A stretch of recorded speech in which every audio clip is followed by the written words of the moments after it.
Welcome to channel दोस्तों। तो कैसे हैं आप लोग? आशा करता हूँ आप लोग अच्छे होंगे, मस्त होंगे। ये वीडियो हमारा फर्स्ट होने वाला है। आपका जो टारगेट बैच स्टार्ट हुआ है दोस्तों, बिहार एसएससी और बिहार एसआई के लिए, ठीक है। इसमें क्या कुछ पढ़ना है, कैसे पढ़ना है, ऑलरेडी हम लोगों ने प्रीवियस वीडियो में आप लोगों को मैं एक वीडियो देकर समझा दिया था। आज ये क्लास 1 होने वाला है। ये जो टारगेट है आपका 90 डेज का टारगेट है दोस्त। इसमें मेरा फुल टारगेट है कि आपका जितना भी बुक्स है, जो कि मास्टर स्ट्रेटजी हम बताए थे आपको, कि जिसमें हम आपको पढ़ाएंगे, क्या पढ़ाएंगे, सारा थ्योरी पढ़ाएंगे, प्रैक्टिस कराएंगे, ऑल प्रीवियस ईयर क्वेश्चंस पढ़ाएंगे, जो सारे एग्जामों में पूछा गया सवाल है। उसके बाद करंट अफेयर होगा और एनसीईआरटी होगा। तो जो स्टार्टिंग में मैं आपसे बताया था कि जो हम लोग चलेंगे वो थ्योरी के ऊपर चलेंगे और प्रैक्टिस के ऊपर चलेंगे। ये जो दोनों चीज़ होने वाली है उसमें होने वाली है इस बुक से, जो कि यहाँ पे मैं आपको बताया था। ये जितना भी कंटेंट है दोस्त, इसको मैंने अपने टेलीग्राम चैनल पे भी वहाँ पे शेयर कर दूंगा और व्हाट्सएप चैनल पर भी शेयर कर दूंगा। तो आप लोग जल्दी से जल्दी हमारे चैनल से जुड़ जाएं। इसमें आपको क्या होने वाला है, जो भी यहाँ पे आप अभी कंटेंट देखिएगा, ये सारा का सारा कंटेंट लिया गया है क्राउन पब्लिकेशन का जो बुक आता है दोस्त, समान ज्ञान से, इसमें से वहाँ पे मैंने ऐड किया है। उसके बाद जो भी हम टॉपिक पढ़ाएंगे, उस टॉपिक से जितने भी परीक्षाओं में, वनडे एग्जाम में, न कि केवल बीपीएससी और बिहार एसआई हो या बिहार एसएससी हो, उस टॉपिक से जितने भी परीक्षा में सवाल पूछे गए होंगे, उस सारा का सारा सवाल हम उसमें ऐड करेंगे। और इसके लिए हमने यूज किया है घटना चक्र का जो सब्जेक्टिव वाइज पूर्वावलोकन आता है इस बुक से, ठीक। और फिर जो भी हम लोग यहाँ पे सवाल थ्योरी के रूप में पढ़ेंगे, उसको आपका जो लुसेंट का वस्तुनिष्ठ समान ज्ञान आता है, उससे भी जो भी चीज पढ़ेंगे यहाँ पे थ्योरी के रूप में, उसको सेट लगाएंगे एमसीक्यू रूप में, ठीक है। आशा करता हूँ, आज पहला क्लास था इसलिए थोड़ा सा अच्छे से हम बता दिए हैं। तो जो आज से दोस्तों क्लास स्टार्ट होने वाला है आपका, वो स्टार्ट होने वाला है भारत का संविधान,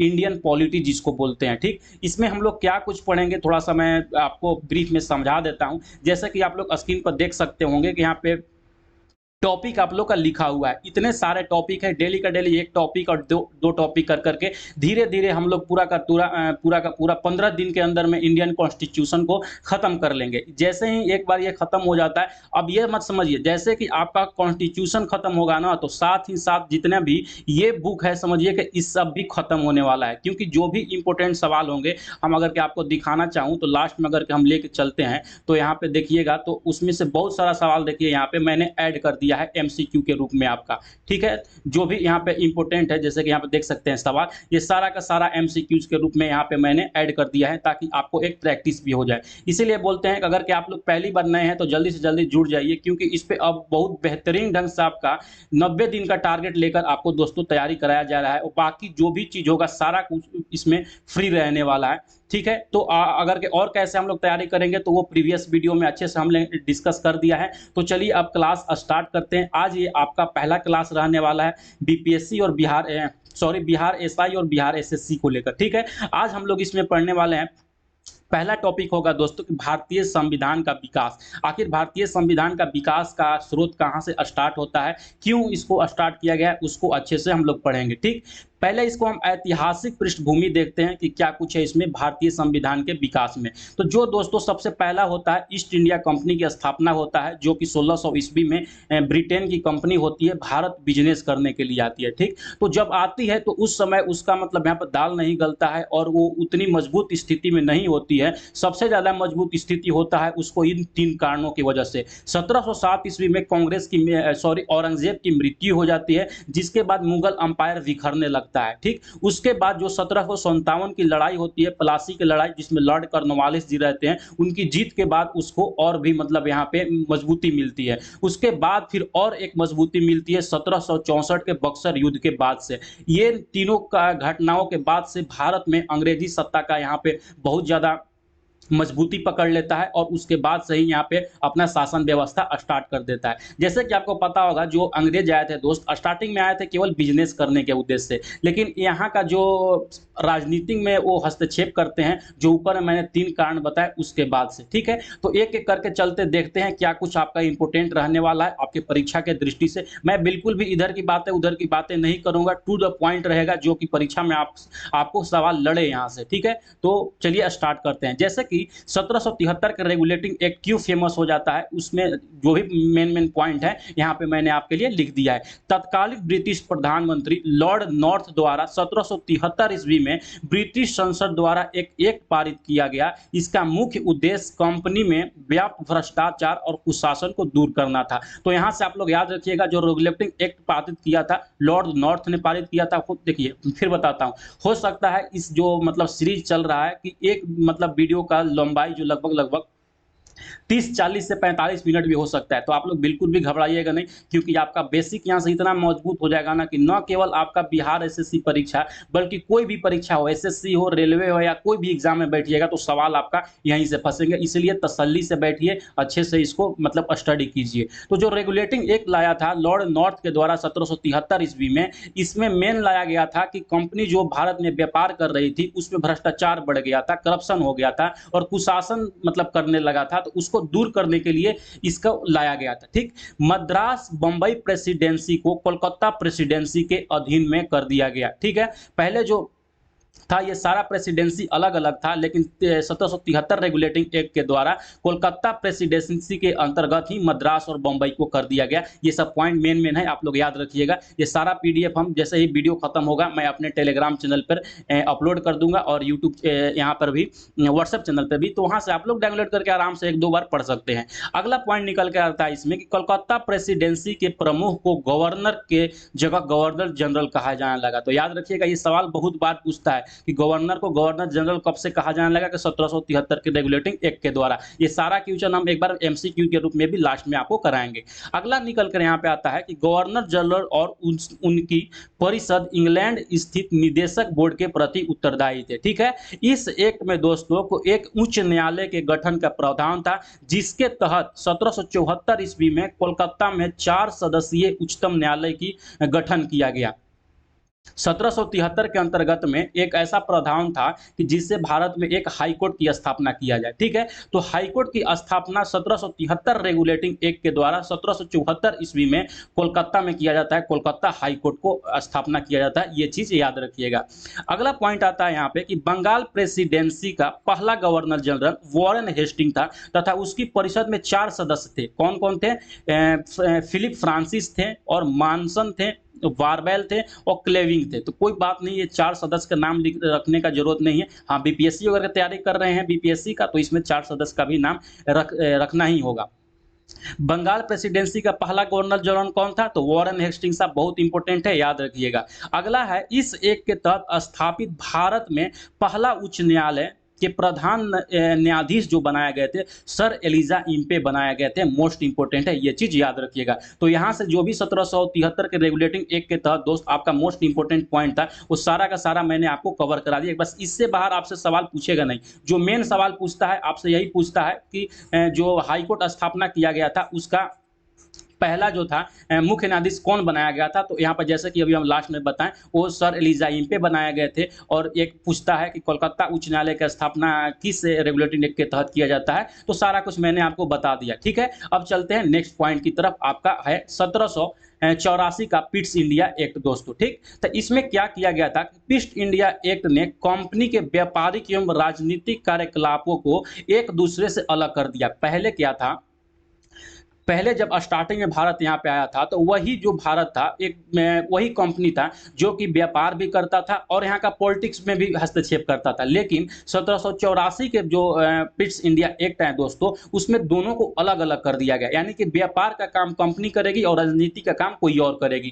कंपनी के वाणिज्य संबंधी विषयों को छोड़कर सभी सैनिक, असैनिक, राजस्व संबंधी मामले को एक नियंत्रण बोर्ड के अधीन कर दिया गया। यानी कि यहाँ पे देखिए, व्यापारिक और राजनीतिक दोनों को अलग कर दिया गया। तो व्यापारिक जो काम होगा वो कंपनी करेगा। इसके बाद जो भी पॉलिटिक्स हो गया, जैसे सैनिक रखना हो गया और सैनिक हो गया, या जो रिवेन्यू से संबंधित चीजें हैं, वो एक नियंत्रण बोर्ड की स्थापना किया गया, वो ये काम करेगी। ठीक, इस अधिनियम द्वारा द्वैध शासन की शुरुआत होती है जो कि 1858 ईस्वी तक विद्यमान रहती है। वही जो हम बताएं राजनीतिक कार्यकलापों में हस्तक्षेप के लिए ये बनाया गया था, द्वैध शासन की शुरुआत। ये भी है, ये याद रखिएगा। आपका द्वैध शासन की शुरुआत कब हुआ था? 1784 के पिट्स इंडिया एक्ट के तहत हुआ था, जो कि 1858 ईस्वी तक विद्यमान रहा था। इसके बाद आपका आता है कि 1793 का चार्टर एक्ट, इस एक्ट के द्वारा कंपनी के व्यापारिक अधिकारों को 20 वर्ष के लिए बढ़ा दिया गया। अब यहाँ से जो भी चार्टर एक्ट आएंगे दोस्तों, वो 20 वर्ष के अंतराल पर आएंगे, क्योंकि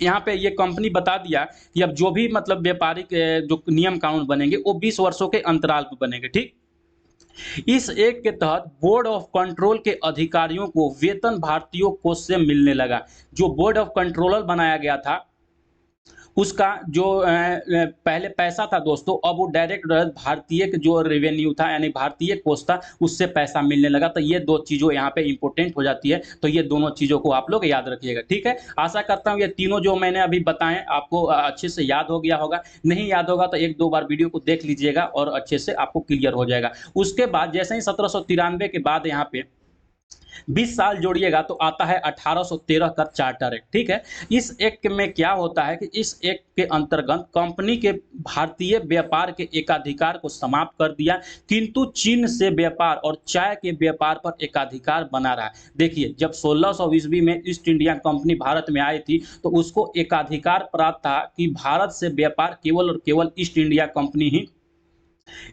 ही कंपनी ही कर सकती है। ठीक है, लेकिन 1813 का चार्टर एक्ट आता है, उसके तहत जो कंपनी का अधिकार था उसको हटा दिया जाता है कि अब वहां पे ये अधिकार दिया जाता है कि कोई भी कंपनी आकर भारत से व्यापार कर सकती है। लेकिन जो चीन से व्यापार है और चाय का व्यापार है, ये दोनों को मतलब अभी भी व्यापार केवल और केवल यहाँ पे ईस्ट इंडिया कंपनी ही करती थी। आप लोग समझ गए होंगे। इस एक्ट के तहत 1 लाख रुपए प्रति वर्ष विद्वान भारतीयों के प्रोत्साहन तथा साहित्य के सुधार तथा पुनरुत्थान के लिए रखा गया था। तो आप लोग ये भी एक बार देख लीजिएगा, हो सकता है आपसे सवाल में पूछा जा सके। कितना रुपए रखा गया था? 1 लाख रुपए। ईस्ट इंडिया कंपनी को अगले 20 वर्षों के लिए भारतीय प्रदेशों तथा राजस्व पर नियंत्रण का अधिकार प्राप्त कर दिया गया। जैसे कि बताएं कि हर 20 वर्ष पर यह चीज नियम बनने लगा, तो जब 1813 का चार्टर एक्ट आया तो इसके बाद भी 20 वर्षों के लिए आगे बढ़ा दिया गया। ठीक है, तो इससे जो भी आपका महत्वपूर्ण पॉइंट था दोस्त, मैंने आपको बता दिए। अब आगे चलते हैं आपका नेक्स्ट टॉपिक पे।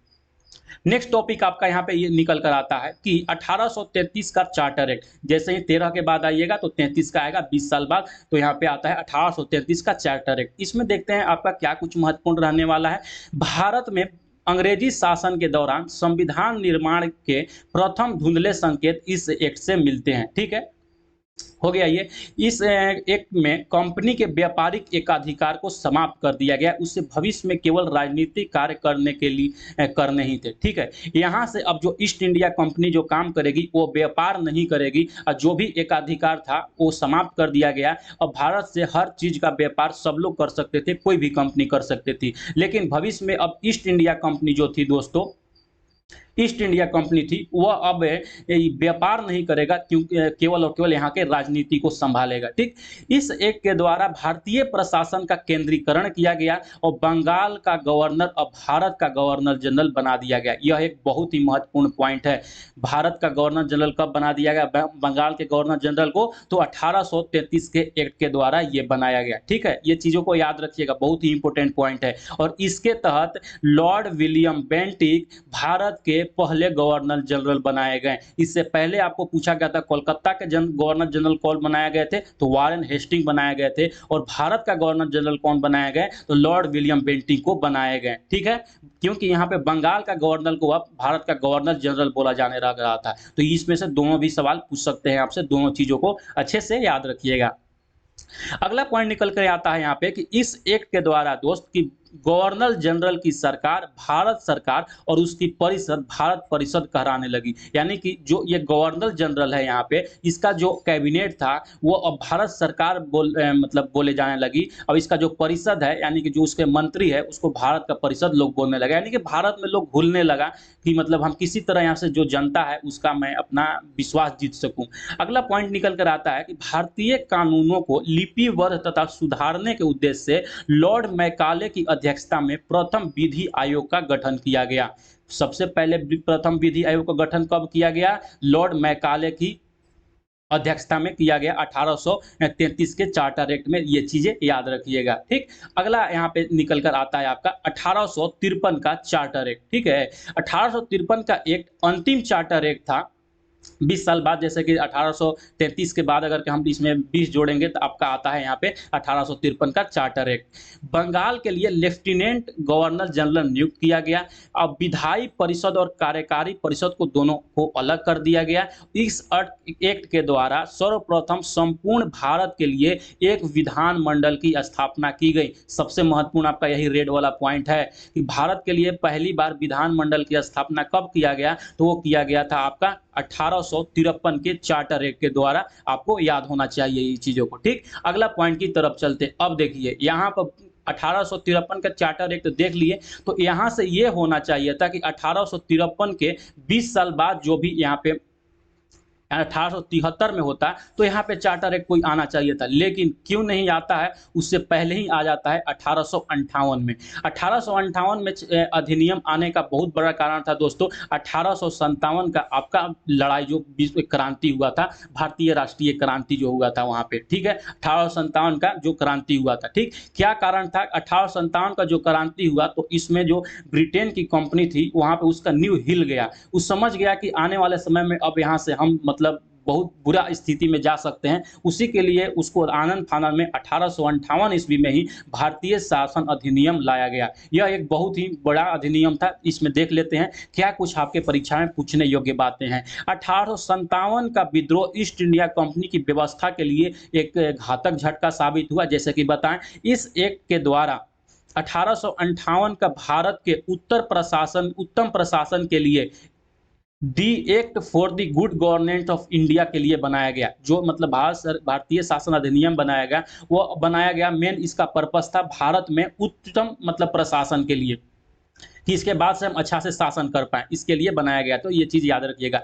इस अधिनियम के द्वारा भारत के शासन को कंपनी के हाथों से निकालकर ब्रिटिश क्राउन को सौंप दिया। जैसे ही जो सैनिक विद्रोह 1857 में होता है, तो यहाँ पे ईस्ट इंडिया कंपनी ने देखता है कि बहुत ही बड़ा मतलब प्रलय आ सकता था अगर ये सफल हो जाता तो। इसी को देखते हुए जो भी शासन का जो नियम था दोस्तों, जो कि पहले ईस्ट इंडिया कंपनी करती थी, तो उसको अब यहाँ से ईस्ट इंडिया कंपनी के हाथों से निकालकर डायरेक्ट ब्रिटिश क्राउन के अंडर में दे दिया गया, यानी ब्रिटिश सरकार के अंदर में दे दिया। इसके बाद जो आता है कि 1784 के ईस्ट इंडिया एक्ट द्वारा लागू, जैसे कि वही बताएं, द्वैध शासन प्रणाली को यहाँ पे समाप्त कर दिया गया। जो कि हम बताए थे द्वैध शासन प्रणाली की जो शुरुआत हुआ था उधर में ईस्ट इंडिया एक्ट में जो लागू हुआ था 1784 ईस्वी में, तो वो जो लागू हुआ लास्ट तक कहाँ तक 1858 ईस्वी तक लागू हुआ था, वहां पर भी बताए थे। भारत के राज्य सचिव का पद यहाँ पर सृजित किया गया। याद रखिएगा आप लोग, भारत के राज्य सचिव का पद सृजित किया गया, जिसमें 15 सदस्यों का एक परिषद थे, जो भारत परिषद के नाम से जाना जाता था, जिनको उनकी सहायता के लिए भारत पर शासन करने का अधिकार दिया गया। ठीक है, इन्हीं के जो मतलब जो सदस्य थे, 15 सदस्य थे, इन्हीं के मदद से भारत पर यहाँ पे शासन करने के लिए दिया गया इनको अधिकार। अगला पॉइंट निकल कर आता है कि भारत के गवर्नर जनरल को और वायसराय की उपाधि मिली, जो क्राउन का सीधा प्रतिनिधित्व करता था। लॉर्ड कैनिंग भारत के पहले वायसराय बनाए गए। ये VVI सवाल है, आपको याद रखिएगा। जो गवर्नर जनरल है, अब उसको पहले देखिए गवर्नर बोलते थे, उसके बाद उसको भारत का गवर्नर जनरल बोला गया। अब यहाँ से गवर्नर जनरल को दोस्तों वायसराय बोले जाने लगा। अब ये जो वायसराय था, वो डायरेक्ट जो वहां पे ब्रिटेन का क्राउन था उसका प्रतिनिधित्व करता था। और इसी के तहत यहाँ पे सवाल पूछा जाता है कि भारत का पहला वायसराय किसे बनाया जाता है,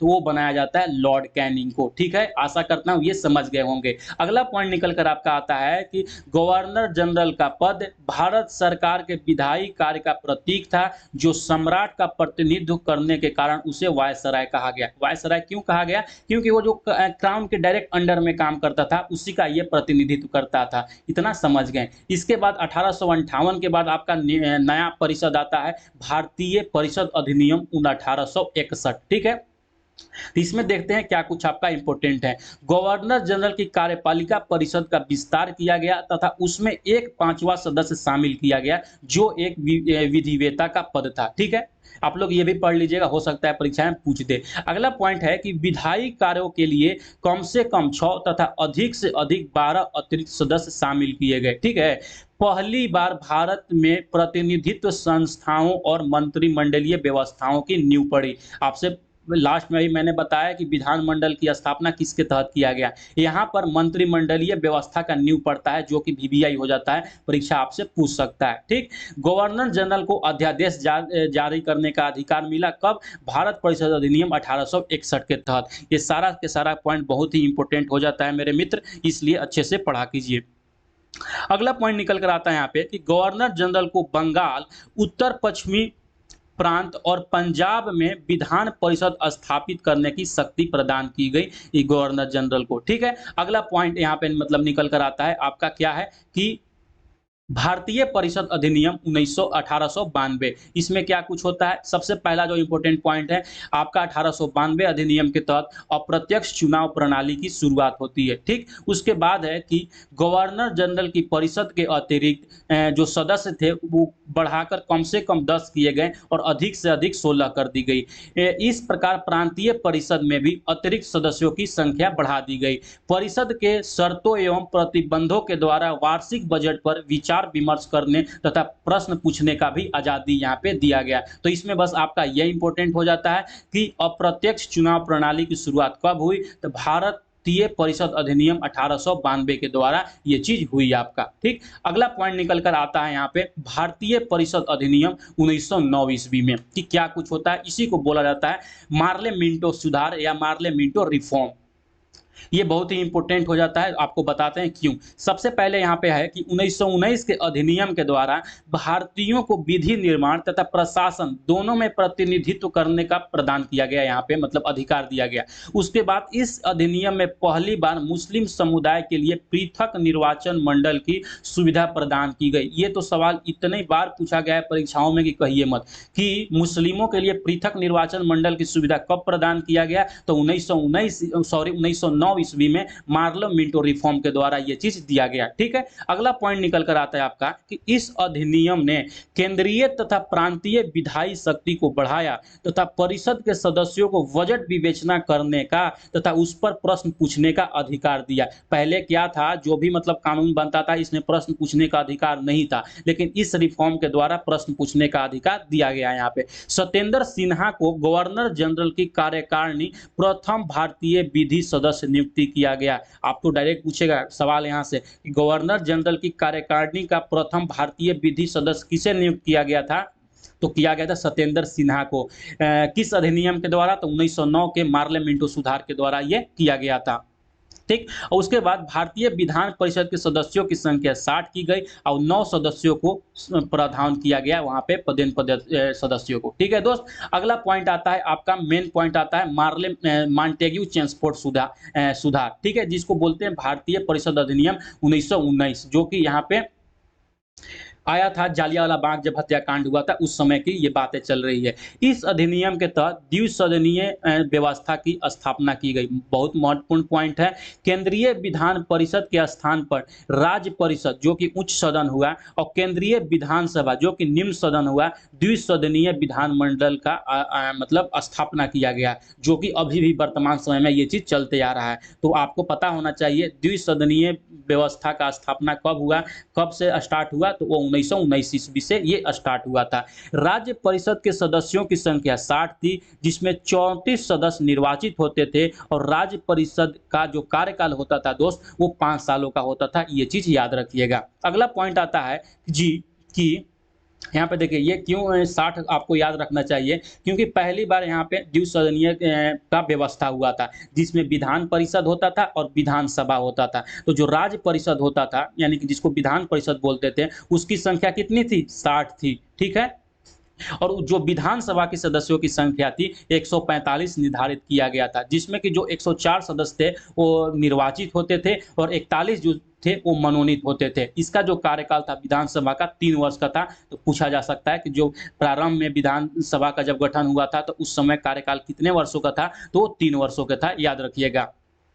अगला पॉइंट आपका निकल के यहाँ पे आएगा कि सदस्यों का चुनाव सीमांकित निर्वाचन क्षेत्रों द्वारा प्रत्यक्ष रूप से किया जाना था। निर्वाचन के लिए जो अर्हताएं जा था दोस्तों, वो सांप्रदायिक समूह, निवास और संपत्ति पर आधारित था। यानी कि एक खास लोगों को वोट देने का अधिकार था, और जो कि मतलब खास जगह पर निवास करती थी, और जिसके पास एक संपत्ति मतलब बताया गया था कि जिसके पास इतना धन दौलत है वही यहाँ पे मतलब वोट कर सकता है, चुनाव में शामिल हो सकता है। ठीक है, तो ये चीज़ें थी आपका 1919 का। अगला एक पॉइंट था यहाँ पे द्वैध शासन।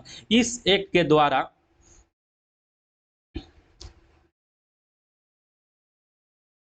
एक सेकेंड दोस्त, ठीक है दोस्त, यहाँ पे आते हैं। अगला पॉइंट है यहाँ पे, जैसे कि देख सकते हैं कि द्वैध शासन इस एक्ट के द्वारा 8 प्रमुख प्रांतों में, जिन्हें गवर्नर का प्रांत कहा जाता था, द्वैध शासन की पद्धति की शुरुआत हुई। द्वैध शासन की पद्धति की शुरुआत कब हुई? 8 प्रांतों के अंतर्गत, तो 1919 के मॉन्टेग्यू चेम्सफोर्ड सुधार के अंतर्गत हुई। ठीक है, और जो यहाँ पे मोस्ट एक इम्पोर्टेंट पॉइंट हो जाता है, बहुत बार सवाल पूछा जा चुका है इससे, कि प्रांतों में द्वैध शासन प्रणाली के जनक किसे कहा जाता है? तो लियोनस कार्टियस को वो कहा जाता है। ये इंपॉर्टेंट है, ये चीज याद रखिएगा। अगला आपका आता है कि भारतीय परिषद अधिनियम 1919। इसी में मतलब जो अभी ऊपर में पढ़ा है, इसी का और भी पॉइंट है कि प्रांतीय विषयों को 2 भागों में बांटा गया। 2 भागों में कौन-कौन से विषय थे जो वहाँ के जो लोकल मतलब मुद्दा थे? आरक्षित विषय और हस्तांतरित विषय। आरक्षित विषय के अंतर्गत में यहाँ पे भू राजस्व, वित्त, कानून व्यवस्था, सिंचाई, खनिज संसाधन, न्याय, पुलिस प्रशासन और जो भी मैन्युफैक्चरिंग उद्योग था उसको रखा गया आरक्षित क्षेत्र में, मतलब विषय में। और जो अगला विषय था वो हस्तांतरित विषय था। इसके अंतर्गत जो रखा गया था, शिक्षा रखा गया था, लोक स्वास्थ्य और कृषि मापतौल, स्थानीय स्वशासन, सार्वजनिक मनोरंजन, आबादी पर नियंत्रण, ये इत्यादि को इसको रखा गया था हस्तांतरित विषय में। ठीक है, इतना आप लोग समझ गए होंगे। अगला पॉइंट है कि आरक्षित विषयों का प्रशासन गवर्नर अपने कार्यकारी परिषद द्वारा करता था, तथा जो हस्तांतरित विषयों था दोस्तों, उसका प्रशासन उसके द्वारा निर्वाचित सदस्य करते थे। तो ये चीज आपको पता होना चाहिए। इस अधिनियम के तहत पहली बार भारत में लोक सेवा आयोग का गठन हुआ, यानी कि भारतीय लोक सेवा आयोग का गठन हुआ, यूपीएससी का गठन हुआ सबसे पहले कब? 1919 ईस्वी में मॉन्टेग्यू चेम्सफोर्ड सुधार के अंतर्गत। ये चीज याद रखिएगा। अगला पॉइंट आपका यहाँ पे आता है कि भाषाई आधार पर राज्यों के पुनर्गठन का सिफारिश मॉन्टफोर्ड रिपोर्ट, जिसको मॉन्टेग्यू फोर्ड रिपोर्ट भी बोलते हैं, मॉन्टफोर्ड रिपोर्ट 1918 द्वारा किया गया। ये भी वीवीआई होता है, आप लोग ये दोनों चीजों को याद रखिएगा। ठीक है, आई होप कि आप लोगों को अच्छे से समझ में आ रहा होगा। अब धीरे धीरे हम लोग मतलब भारतीय संविधान के निर्माण की ओर चलने रहे हैं, क्योंकि हम 1935 ईस्वी में यहाँ पे पहुंच जाते हैं। ये एक बहुत ही वीवीआई हो जाता है, क्योंकि यह संविधान में इसका बहुत बड़ा रोल है, भारतीय शासन अधिनियम 1935 का। तो देख लेते हैं क्या कुछ आपका इंपॉर्टेंट यहाँ पे दिया गया है। 1935 का शासन अधिनियम 1920 से 1935 तक राष्ट्रीय आंदोलन का यहाँ पे परिणाम था। ठीक है, जो जैसे कि आपको पता होगा 1920 में दोस्तों भारत में आंदोलन का दौर चलता है। इंडियन मूवमेंट के बाद मतलब वहाँ पे दौर चलता है, बहुत सारा आंदोलन इन्हीं दौरानों के बीच में हुआ था। तो इसके बाद 1935 में यहाँ पे होता है एक विधेयक। यह विधेयक 2 अगस्त 1935 को पारित हुआ था। प्रस्तावना रहित यह अधिनियम ब्रिटिश संसद के इतिहास का सबसे बड़ा और सबसे जटिल प्रलेखा था। आपको याद होना चाहिए कि ब्रिटिश संसद का सबसे बड़ा अधिनियम कौन था? भारत सरकार अधिनियम 1935। इसमें 14 भाग थे, 10 प्रविष्टियां थी, 321 धाराएं थे और 10 अनुसूचियां थी। ये सारे चीज याद रखिएगा अच्छे से, सवाल बहुत बार पूछ लेता है। अगला यहाँ पे पॉइंट निकल के आता है आपका कि इस अधिनियम की सबसे उल्लेखनीय विशेषता यह थी कि ब्रिटिश प्रांतों तथा संघ में शामिल होने के लिए तैयार भारतीय रियासतों का अखिल भारतीय संघ बनाने का प्रावधान रखा गया। क्या बनाने का प्रावधान रखा गया? अखिल भारतीय संघ। याद रखिएगा चीजों को। प्रांतों में द्वैध शासन व्यवस्था को समाप्त कर दिया गया, जो कि स्टार्ट किया गया था 1919 ईस्वी में लियोनस कार्टियस के द्वारा। ठीक है, तथा उसको यहाँ पे प्रांतों में पूर्ण उत्तरदायी सरकार बना दिया गया। ठीक, अगला पॉइंट है कि द्वैध शासन की व्यवस्था अब केंद्र में लागू की गई। सुरक्षा, वैदेशिक संबंध एवं धार्मिक मामलों को गवर्नर जनरल के हाथों में केंद्रित किया गया, ठीक है। और अन्य मामलों को गवर्नर जनरल की सहायता के लिए मंत्रिमंडल की स्थापना किया गया, ठीक। इतना आप लोग बातें समझ गए होंगे। जो प्रधानमंत्री थे जिसे प्रीमियर कहा गया तथा यहाँ पे मंत्री जिसे मिनिस्टर कहा गया, जैसे शब्दों का प्रयोग पहली बार किया गया। तो आपसे पूछा जाएगा सवाल यहाँ पे कि प्रधानमंत्री का जो है था दोस्तों, सबसे पहला जो मतलब यहाँ पे था, कब यूज किया गया था प्रधानमंत्री शब्द का और मंत्री का शब्द का? तो भारत सरकार अधिनियम 1935 के द्वारा ये चीज यूज किया गया था।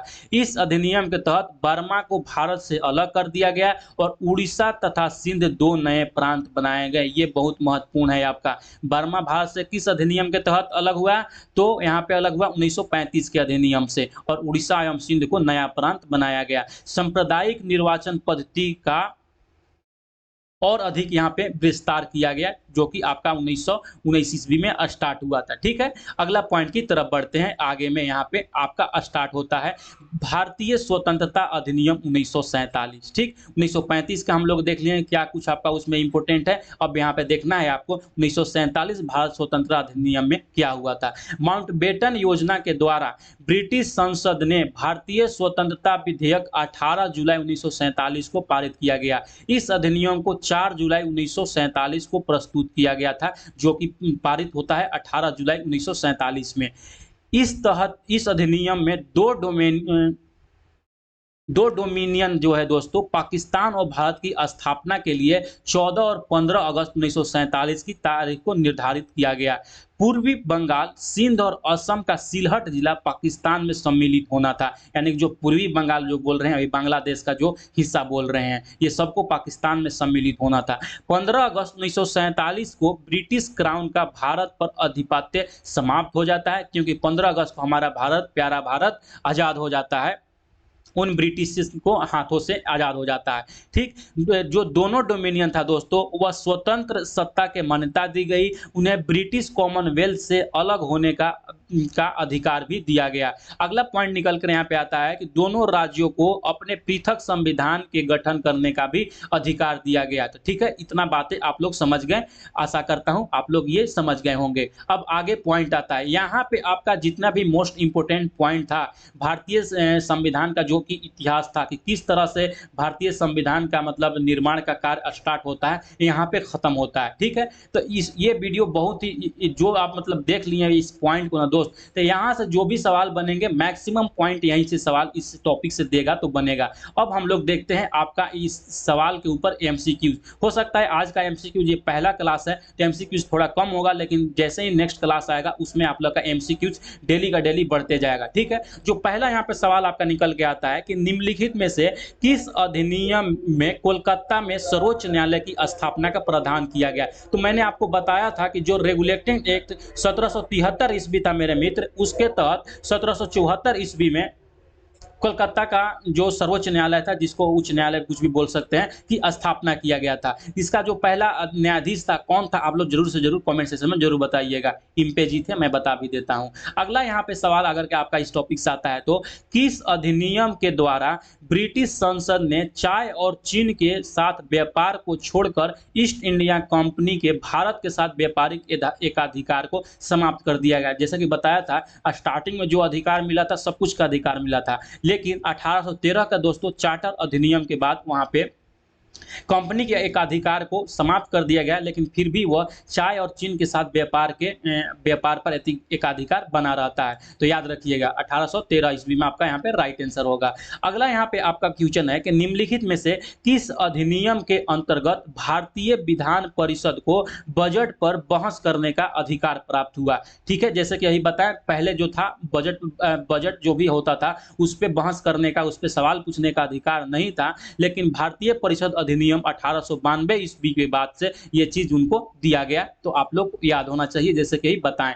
ठीक, अगला सवाल है यहाँ पे कि ब्रिटिश भारत में सांप्रदायिक प्रतिनिधित्व की व्यवस्था निम्नलिखित में से किस अधिनियम के द्वारा किया गया। सांप्रदायिक प्रतिनिधित्व जैसे कि बताया था जो मुस्लिमों को दिया गया था, तो वो दिया गया था मार्ले मिंटो सुधार 1909 के द्वारा। यहाँ पे आपका राइट आंसर होता है। अगला सवाल आपका निकल कर आता है कि निम्नलिखित में से किस अधिनियम द्वारा भारत में संघीय न्यायालय की स्थापना किया गया। तो हम जैसे कि आपको बताएं कुछ देर पहले ही, संघीय न्यायालय की जो स्थापना किया गया था, इसमें से उपर्युक्त में से कोई नहीं, जो भी आपका ऑप्शन यहाँ पे देख सकते थे। अगर कि आप लोग ध्यान से यहाँ तक वीडियो देखते आ गए हैं तो जरूर से जरूर बताइएगा कि संघीय न्यायालय की बात हमने किस अधिनियम के तहत किया था। ठीक है, बाकी मैं कमेंट सेक्शन में आपको यहाँ पे पिन कर दूंगा। ठीक, अगला सवाल निकल कर आपका आता है यहाँ पे कि भारत का संघीय न्यायालय निम्नलिखित में से किस वर्ष स्थापित किया गया। कब स्थापित किया गया, तो 1937 ईस्वी में ये स्थापित किया गया, जो कि भारत सरकार अधिनियम 1935 के द्वारा किया गया था दोस्तों।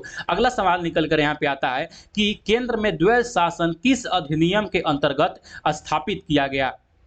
तो जो केंद्र में था द्वैध शासन का जो अधिनियम था वो स्थापित किया गया था भारत सरकार अधिनियम 1935 के द्वारा। आई होप कि आप लोग समझ गए होंगे। अगला सवाल यहाँ पे आता है कि निम्नलिखित में से किस अधिनियम ने केंद्र में द्वैध शासन प्रणाली की स्थापना की। जैसा कि अभी तुरंत जो सवाल हुआ, तो भारत सरकार अधिनियम 1935 आपका यहाँ पे राइट आंसर होगा। अगला सवाल यहाँ पे जैसे कि देख सकते हैं कि निम्नलिखित में से किसने ब्रिटिश भारत में प्रांतीय स्वायत्तता की शुरुआत की। किसने शुरू की प्रांतीय स्वायत्तता का, तो ये स्टार्ट हुआ था भारत सरकार अधिनियम 1919 के द्वारा में ये स्टार्ट हुआ था। ठीक, अगला सवाल यहाँ पे निकल कर आता है कि भारतीय विधान पालिका प्रथम बार द्विसदनीय कब बनाई गई। जैसे कि हम बताएं तो उसी समय भी कि बहुत ही यहाँ पे इंपोर्टेंट हो जाता है। जो द्विसदनीय बनाया गया था, विधानसभा और विधान परिषद जो बनाया गया था, विधानसभा का जो वहां पे उस समय कार्यकाल था 3 वर्षों के लिए वहां पे रखा गया था। किसके तहत बनाया गया था, तो जो यहाँ पे चेम्सफोर्ड सुधार था 1919 ईस्वी में, इसके तहत ये चीज बनाए गए थे। अगला सवाल यहाँ पे निकल कर आता है क्या है कि राष्ट्रपति की अध्यादेश निर्गत करने की शक्ति कब दिया गया। तो कब दिया गया था, यह दिया गया भारत सरकार अधिनियम 1935 के द्वारा दिया गया था अध्यादेश पारित करने का। अगला सवाल है यहाँ पे कि निम्नलिखित में से किस अधिनियम द्वारा संवैधानिक निरंकुशता का सिद्धांत दिया गया। तो वो दिया गया था 1935 के भारत सरकार अधिनियम के द्वारा। आप लोग ये सारा का सवाल का आंसर भी कमेंट सेक्शन करते जाएं। अगला सवाल यहाँ पे आता है कि भारत के संविधान में केंद्र और राज्यों के बीच किया गया शक्तियों का विभाजन इनमें से किसमें उल्लेखित का योजना था। तो भारत सरकार अधिनियम के तहत जैसे कि बताए थे ये किया गया था, जिसमें कुछ शक्ति जो दिया गया था वो राज्य सरकार को दिया गया था और जो कुछ शक्ति था वो यहाँ पे केंद्र में उसको केंद्रित करके रखा गया था। ठीक है, ये दोनों चीजों को अच्छे से हम आपको बताए थे। अगला सवाल यहाँ पे निकल के आता है कि निम्नलिखित में से किस एक अधिनियम ने भारत में संघीय शासन की स्टार्ट किया था।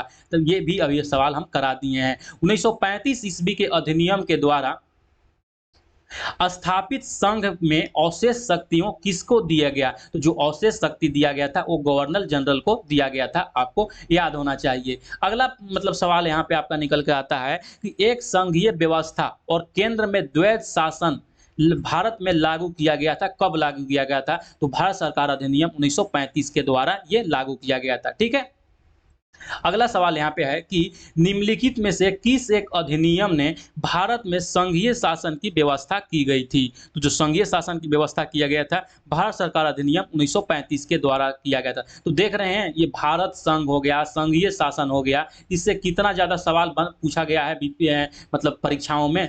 तो ये चीज को आप लोग याद रखिएगा। खास करके जो 1773 का रेगुलेटिंग एक्ट हुआ और उसके बाद 1935 का एक्ट हुआ और 1919 का एक्ट हुआ और 1909 का जो हम मार्ले मिंटो सुधार, ये चीज़ों से सवाल बहुत बार पूछता है। इसीलिए ये कम से कम ये 4 चीज़ों का हर एक पॉइंट आपको याद होना चाहिए। ठीक, यहाँ पे अगला सवाल आपका निकल कर आता है कि निम्नलिखित अधिनियमों में से किस अधिनियम के फलस्वरूप बर्मा भारत से अलग कर दिया गया। तो भी बताए थे हम 1935 में जो ये चीज़ हुआ था, तो वहाँ से गवर्नमेंट ऑफ इंडिया एक्ट 1935 के तहत उसको अलग कर दिया गया था और पंजाब और सिंध को भी अलग किया गया था। 19 नंबर सवाल आपका है कि निम्नलिखित में से कौन सा एक शासन पद्धति 1935 ईस्वी में स्वीकार किया गया और महत्वपूर्ण और अस्थायी अव्ययी नहीं था। तो उसमें दो था देश के लिए लिखित संविधान। जो देश के लिए लिखित संविधान का व्यवस्था किया गया था भारतीय स्वतंत्रता अधिनियम 1947 के द्वारा ये प्रदान किया गया था। बाकी यहाँ पे विधानमंडल के प्रति निर्वाचन की जवाबदेही ये भी था